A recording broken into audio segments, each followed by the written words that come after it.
This is a Thanksgiving tale.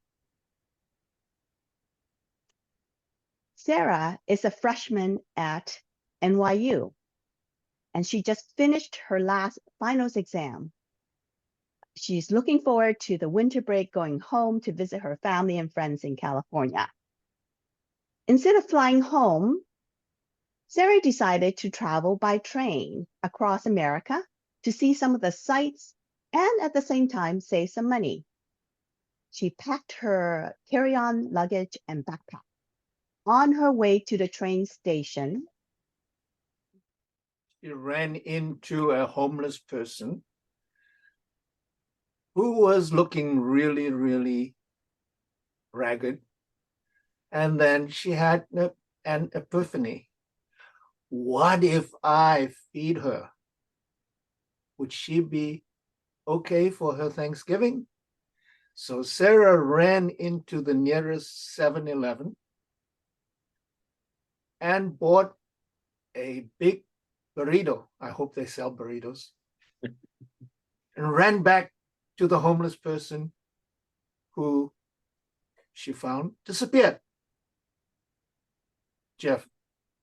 Luckily for her, the 7-Eleven sold turkey burritos, which made it more appropriate for Thanksgiving.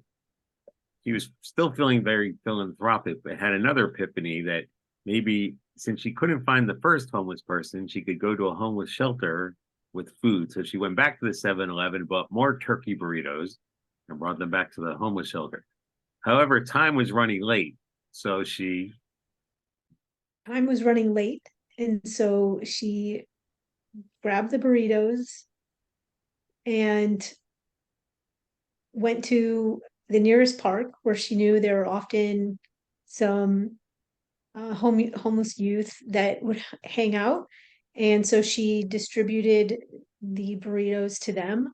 They were thankful for the gift, and she ran back to catch her train on time.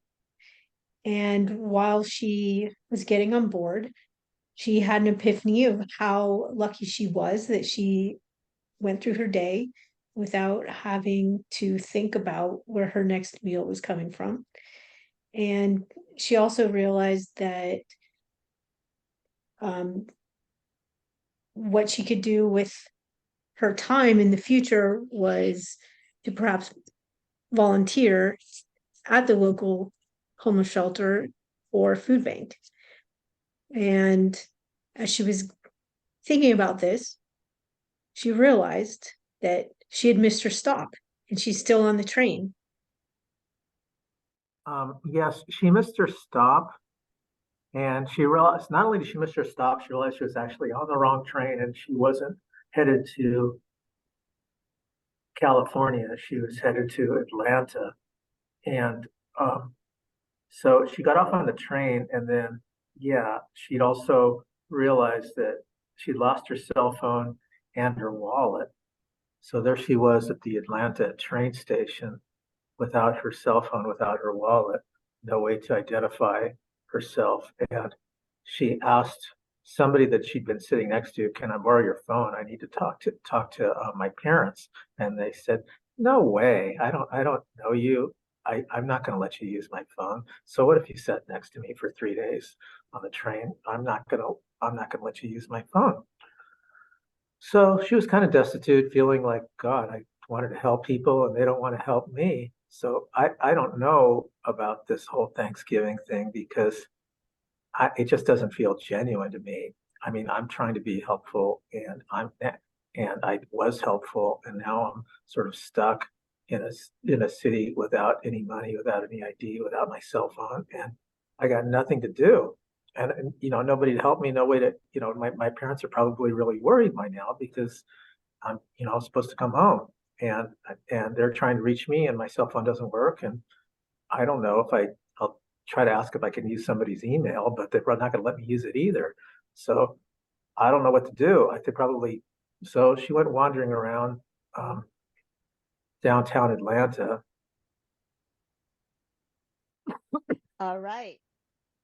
She's never been to Atlanta, ever. But desperation doesn't lead to solutions all the time, does it? And right around the corner was someone from Channel 7 reporting on how generous people are around Thanksgiving.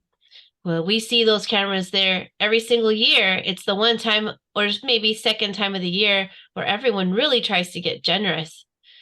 And she said, well, maybe I can ask. Maybe they'll let me make an announcement on TV and my parents will know that I'm here. So she approached, and someone else asked a similar question, like, hey, can I say hello to my family? And well, the reporter said, no. What else can I do? And just then, an epiphany. Karaoke's fun. I bet if I start singing, I'll get some attention. And what does she do? She gets right up next to the person who has that microphone in hand, who's looking desperately for someone to tell their amazing philanthropic story about how they're helping to change the world one day a year. But no, she starts to sing. And she starts to sing Christmas songs. Isn't it too early for Christmas songs? But no, it's working. And now everyone's starting to sing along, because how can you say no to jolly old St. Nicholas? And then all of a sudden there's a crowd of 25 people and they're all singing, holding their little bags of pre-Christmas shopping. And suddenly that person with the microphone decides this is newsworthy. We're going live, she said. We're going live. We've got a crowd. And everyone's singing so loudly that now there's 37 people around. And this is the moment. This is the moment. She's given the microphone. Yes, thank you. And Sara, being an intelligent, young, and resourceful woman, decides that this is her chance to make contact with not just her family, but with the entire world. And she thanks the reporter for this opportunity and says, please notify my family that I'm perfectly healthy and I'm alive and well, and I will be communicating with them very soon. And the next time I will realize that I need to look more closely at my ticket. And instead of going to CA for California, I ended up in GA for Georgia.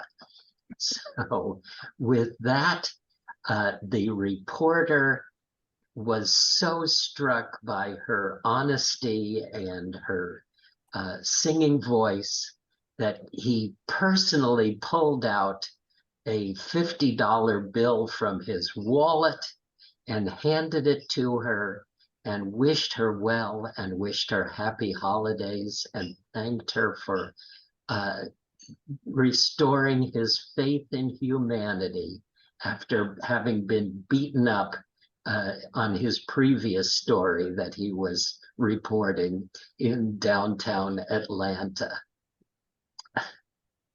So hopefully this teaches all of us a very valuable lesson, which is the valuable story that I think we all have to remember and learn is that we need to keep the faith that there are kind people in this world, no matter how jaded you may be. Just by your having that hope and the positivity, it will attract others, and you can be able to solve your problems even when you thought initially you can't. So despite the hardship that Sara has to go through and the ordeal of losing her phone and losing her wallet, because she was able to look at things in a different light, and she did the karaoke, sort of the impromptu singing in Georgia in this town square. She actually gotten a lot of donations from these strangers, and she was able to get a new cell phone with all this money that she got from these donations, in addition to the $50 from the news anchor person. She was able to collect $500. Wow, how generous is that? People were touched by her story, and she was able to get the right train back home. And this would be her once in a lifetime experience that she will never forget. Thank you very much, everyone, for helping us build that story, A Thanksgiving Tale.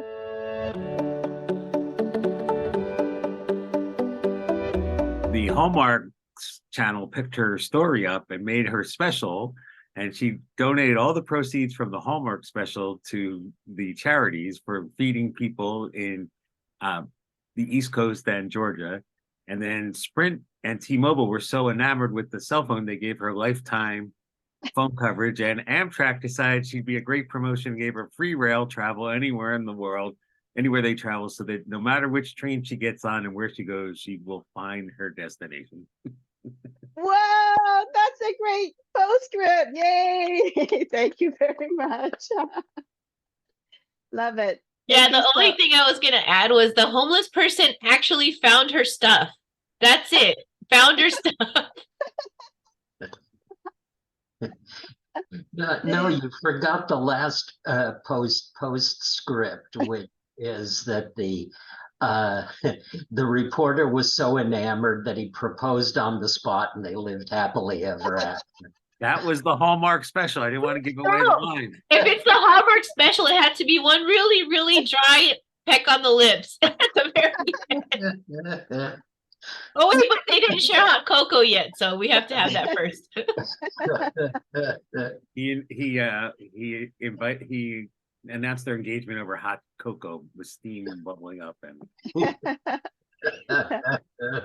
So there were lots of epiphanies in the story. All right. Well, thank you, everyone. I think that's about all the time we have for our table topic.